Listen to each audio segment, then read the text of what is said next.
Bien. Et sur le type de régime finalement? Bon, moi je pense...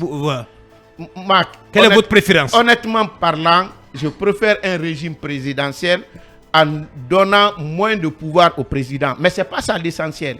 L'essentiel, en Guinée, nous avons des problèmes.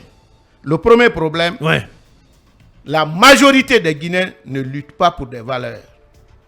Ils ne luttent pas pour la justice. Chacun lutte pour défendre ses intérêts ou les intérêts de sa communauté.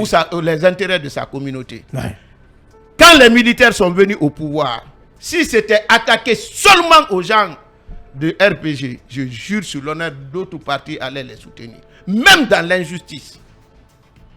Alors qu'au fond, pour qu'on puisse gagner la bataille de la justice, il faudrait définir ensemble les valeurs à défendre.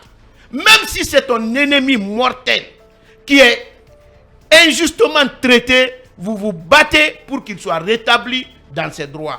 Si nous parvenons à ça, on a fait un grand parcours. Deuxièmement, notre perception du chef. Ici, dès que quelqu'un est chef, c'est lui qui connaît plus que tout le monde, c'est lui qui est béni plus que tout le monde, il est même Dieu. On ne cherche pas.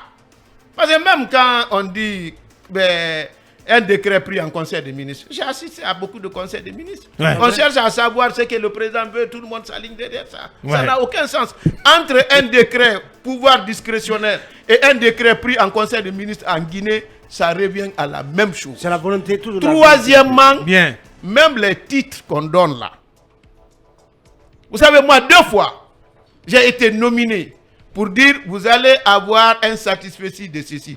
Quand j'ai regardé la liste, j'ai refusé de participer.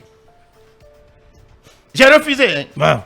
Parce que le Guinéen, quand vous venez là, on peut dire lui n'est pas bon, il est malhonnête. Mais devant vous, dans les micros, dit c'est le plus honnête, c'est le plus béni. Dès que tu dis, tu fais dos, on dit tout sur toi. Nous n'aimons pas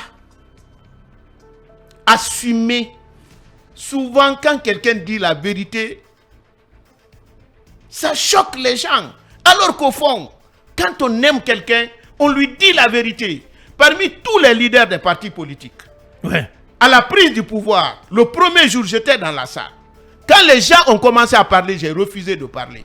Parce que si je parlais ce jour-là, j'allais être le seul dans ma position. J'ai dit, j'évite de parler. La seule fois que j'ai rencontré le président Mamadi Doumbouya, vous savez ce que je lui ai dit?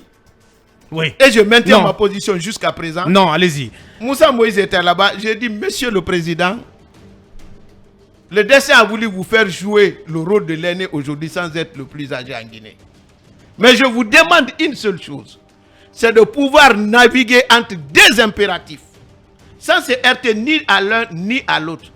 C'est-à-dire, celui de l'indépendance de la justice et aussi de s'assurer que cette justice est rendue dans la règle de l'art.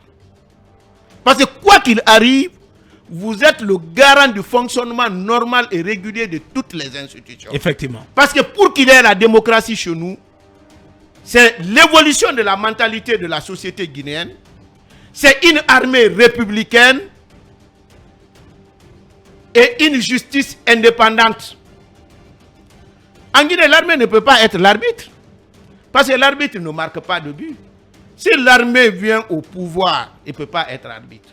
Quand vous prenez dans l'histoire des présidents qui se sont succédés, il y a eu plus de militaires présidents que de civils. Donc comment ils vont être arbitres? C'est la question fondamentale. Donc il faut qu'on ait une armée qui va renoncer à venir au pouvoir. On ait une justice impartiale